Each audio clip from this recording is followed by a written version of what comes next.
Hello, and welcome to the Black and Blue FF Preview, Week 5 edition.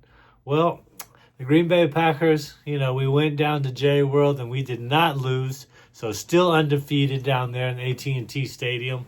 And it was a great game. It was an all-time classic game, 40-40, second highest scoring tied game all time, highest scoring since the merger, which is basically football as we know it today. And it was just a great offensive performance. If you had those players in, if you had Love in, if you had Dak in, if you had Pickens in, if you had Ferguson in, if you had Golden, man, he didn't do bad. If you had Dobbs in, if you had Jacobs in, Kraft did okay. Quay Walker leads all tacklers in the NFL after 4 weeks, so he did his job as well. Just a great game, just great fantasy purposes. Got overtime, got bonus yards. And what more can you ask for from a fantasy perspective? On the reality perspective, we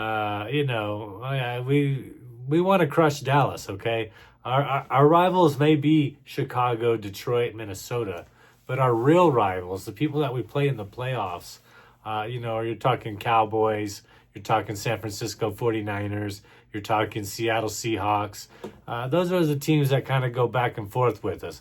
We pretty much just dominate the other teams in the division, and we're used to that. But you got to win those games on the road, conference games. You just got to have it, because now we're pretty much 2-2, because we didn't get to 3 wins. And if we make it to where we're tied with somebody, whether it be the first seed in the NFC, leading of the division, as long as we have the same amount of wins, we get the advantage. But if we don't have the same amount of wins, we lose that advantage. So that was almost a disappointment, They say it's like kissing your sister. I'm not sure that's true. A tie's like being hungry and going to the table and, you don't like what you got, but you're so hungry, you're going to eat it, right? I think that's a more accurate description of what a tie is. You're just hungry as you can be, and then you get something you can't stand. I don't know, just peas maybe, a plate full of peas, right? Peas and rice, white rice, no salt, no seasoning. You're just going to sit there and force yourself to eat it because you know you need it, but it just does not taste good the whole time it's going down. That's my analogy for a tie. This week, guess what? We're on a bye, Take a break up there, Lord Vince, Oh, and by the way, we didn't win because Brett Favre was there. The guy that could never beat Dallas in Dallas shows up, and we can't win. Go figure, right? Go figure. But on a bye week, we're going to get people healthy. Look for people to drop Josh Jacobs. Look for people to drop Romeo Dobbs. Look for people to drop Tyler Kraft. And maybe some crazy person out there might drop Jordan Love. If and when they do, you go scoop them up and you put them on your roster, because this is going to be another fantastic season to have all 4 of those players. Reed comes back, it might change it. But get those players if they drop them, all right? And now, for the luckiest team in the NFL, here's Andy to talk about the Bears. Friends, the Chicago Bears go into their bye week in week 5. The hottest team in football, simply put, the hottest team in football. Back-to-back wins. How about that? These are the facts. Caleb Williams, right now, as we speak, as of this moment, he's the fantasy QB6 on the season. You don't have to like it. You can stick to your preseason narrative if you want to, but he's played reasonably well, particularly well 2 weeks ago. Played well enough in week 4. It was good stuff. This is real progress from Caleb. Also, Rome Odunze, how about the wide receiver 3 overall in the season? And he is separating like few other receivers in the game. These are actual viable fantasy starters that we have on our hands, and Rome Odunze just might be a star. These are the positive developments. Also, man, everything coming up Bears. How about Cairo Santos actually making multiple 50-yard kicks against the Raiders, just like a big boy kicker? I didn't think he could do it. I don't have a lot of faith in him. I still don't have a lot of faith in him, but it was good to see. I think actually the biggest takeaway from week 4 was that the Bears defense managed to single-handedly salvage Ashton Genty's reputation in his season. He had a monster game. You may have noticed, you certainly noticed this if you've watched much of the Raiders this year, that Ashton Genty all year has never had a free run at the line of scrimmage. He gets hit behind the line of scrimmage all the time. Not in week 4, not against the Bears. That's kind of the current state of the Bears run defense. It's really bad. Probably the worst in the league. I don't know that it gets better anytime soon. I think it's probably worth just why don't we just run down the list of teams that get to face the Bears coming out of the bye, just in case some of these running backs might be available either via trade or on the wire for you. Coming out of the bye, week 6, it's going to be the Washington Commanders. That's Bill. That's Bill Krosky Merritt and Chris Rodriguez. Then it's the New Orleans Saints. Kendre Miller's still out there in a bunch of leagues. Then it's the Baltimore Ravens. Okay, you're not gonna just go add Derrick Henry. Then it's the Cincinnati Bengals. They have a chance to save Chase Brown's fantasy season. Then it's the New York Giants. Maybe Tyrone Tracy will be back. Maybe he's out there in your wire. Who knows? The point is, you're gonna want to pick on the Bears' run defense for the rest of the year. I'm looking ahead to week 17. That's championship week. I might want to have Brian Robinson on my roster just in case he's getting carries for the 49ers at that late date in the season. Again, in title week, the Bears. Fun offense, not really so much defensively. That's a struggle. But hey, the Bears are going into their bye on a win. I'm feeling good. You should be feeling good. They are soon to be kings of the North. Thanks for that amazing update, Andy. Last week, I correctly predicted that the Lions would be able to both contain Myles Garrett and they would be able to run on that Cleveland defense. I also told you to sit David Montgomery and that I wasn't sure about Sam Porter, but that Goff, Brown, and Gibbs should all be started. My bad on the golf call. Sorry about that. But still, I think I deserve an attaboy. I think we all deserve an attaboy. This week should be much better with Detroit traveling to face the lowly Bengals in Cincinnati. But last week, Detroit did lose both starting cornerbacks, which could make the Lions' defense more susceptible to the pass. And safety Kerry Joseph left the game with an injury, but he was able to return later.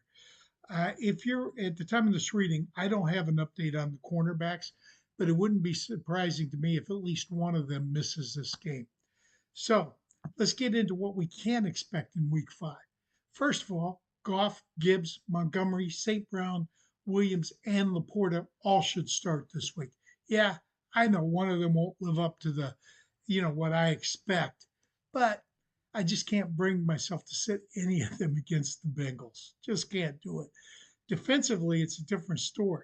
It's not that I expect the Bengals' offense to do anything. In fact, quite the contrary.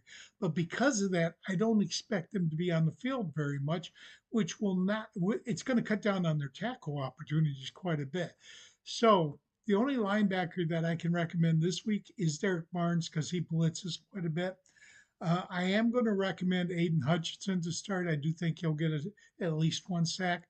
For the Bengals, I suspect quarterback Jake Browning will throw at least 2 interceptions, and it will be under constant pressure, so I wouldn't start him. But if you have Jamar Chase or T. Higgins in the game, since they're going up potentially against backup cornerbacks, I'd definitely start Jamar Chase. I'd probably start Chase Brown as well in this game. On the defensive side, I suspect middle linebacker Logan Wilson, strong safety Jordan Battle, and free safety Geno Stone will get elevated tackle opportunities. So I'd go with them. But what do you have on the Minnesota Vikings, JC? What's up, everybody? This is JC from the Sports Affiliation, and I'm here to talk Vikings. Yes, we are back with the Black and Blue Fantasy Football Preview, and this is Week 5. A little recap from last week. Vikings get a loss. Playing out in Dublin was not a great game. Once again, we see Vikings offensive line completely struggling and falling apart. This offensive line is absolutely decimated. The amount of money they spent on this offensive line and they haven't even fully played together is crazy to me. But that being said, Carson Wentz took less sacks than he did the previous week, which is good news, I suppose. Justin Jefferson and Jordan Addison being back, is great. Both them two together went over 240 yards, so that is huge. I also want to say this Vikings defense they're okay, but they are definitely struggling without Blake Cashman and Van Ginkel. Without Van Ginkel, I would probably say without both, but without Van Ginkel, we are 31st against the rush. And with Van Ginkel and Cashman, we are number 1 in the league. So right now, we need to get those guys back. We are really, really missing them on the field. This team, man, I'm telling you, we cannot be a fourth quarter team when we are just making comebacks in the fourth quarter, scoring 15 points in the fourth quarter, but only scoring 6 in the first 3 quarters. Once again, this is just like week 1. Yeah, we snuck by with a win in week 1, but overseas against Aaron Rodgers, who likes to play hard against the Vikings, yeah, not good.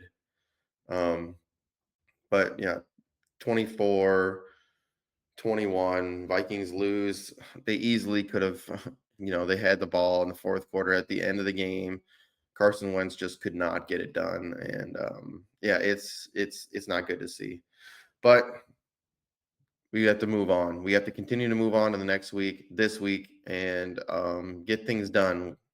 So we are 2-2 right now. All I can say is we have to get back on that horse and get riding, man. We got to figure out what's going on. Kevin O'Connell's definitely struggling right now, but the amount of injuries this team's had, the offensive line alone is just absolutely decimated. They don't, quarterbacks have 0 time behind the line. So anyways, let's get to week 5. This week, we are back overseas again, and we are also the away team again, back-to-back games overseas, and we are the away team back-to-back. Crazy. I don't understand it. But anyways, we get the Browns this week. Browns are a 1-3 team. They are also starting Dylan Gabriel this week, and we are going to see something pretty fun this weekend. You get to see Brian Flores go against a rookie quarterback. His defense go against a rookie quarterback, and he is 4-0 against rookie quarterbacks. So there is that. So I think that could be good. But this offense has to take off. We need to see another big game from Jefferson and Addison. We also need to see. Xavier Scott's been a huge add to this team, so love that. As a young rookie running back, he's able to be used out there in the passing game, and last week he scored a touchdown through the air, so getting him involved has been pretty nice too. If this offensive line can't be fixed, if Brian O'Neill can't be back by this week, I think they're going to have to grab Josh Oliver and move him over as a lineman, which is crazy. But I know he is slotted to be a backup in case of super emergencies. But I think we're at the point of super emergency. All I can say in this game is, fire up Justin Jefferson, fire up Jordan Addison. The offensive Wentz is not going to have a lot of time with Myles Garrett getting into that backfield a lot with our offensive line being not healthy. You could see a lot of blocking from Jordan Mason. I don't know, man. I'm a little bit worried about Jordan Mason this week. We will get some more points, obviously, from Will Reichard. He's been on fire. Just keep firing him up because he's been a big play guy. Yeah, this could be a fun week. I don't have high hopes. Vikings have definitely been struggling, but they are going against like I said, a 1-3 team who's starting a rookie quarterback. So let's hope for the best. Let's hope the Vikings can get a victory before coming home and taking the bye week in week 6. All we can do is continue to try to get healthy. That's it. That's all we can hope for on this team. Kevin O'Connell, keep doing what you're doing, man. Yeah, I know it's been a struggle, but you can only do so much with what you got. So keep grinding, man. Don't give up on this team. We're not done. We're 2-2. we can still, turn around and make that push, right? The bye once we get to the bye, everyone gets home. We get to the bye week. We have to sit down and figure out, okay, how can we make adjustments? Who's going to be back? Who's going to be healthy? Can we get back on track? That's it. We can't sit on the struggle bus and have the woe is me. But let's keep grinding. Let's keep getting through. Let's get some wins. Let's get an easy win against against a rookie quarterback. We can do that. We don't need to struggle again like Green Bay did against those Browns. We don't want to be like Green Bay. We want to get a victory. So with that being said, I think this is going to be a low-scoring game. So I don't see a ton of fantasy points coming from this one, unless you're in a PPR league and you get receptions and yardage. I can see a lot of yards through the air for Justin Jefferson and Jordan Addison again. So let's get to it. Let's get that victory for the Vikings. Let's go 3-2 into the bye week and come out strong. Skull Vikes, baby. Skull Vikes. Let's get the win. Anyways, appreciate y'all watching. This has been the Black and Blue Fantasy Football Preview. I get to work with some amazing people like Iggy and Greg and Andy Berhens. So this has been a blessing. Make sure y'all make sure y'all subscribe. We're back every single week with these previews for the NFC North, the best division in football. So, like I said, check out the website, check out the YouTube page, like, subscribe, come hang out with this man. We got many, many shows all throughout the week. But we're out of here. Peace.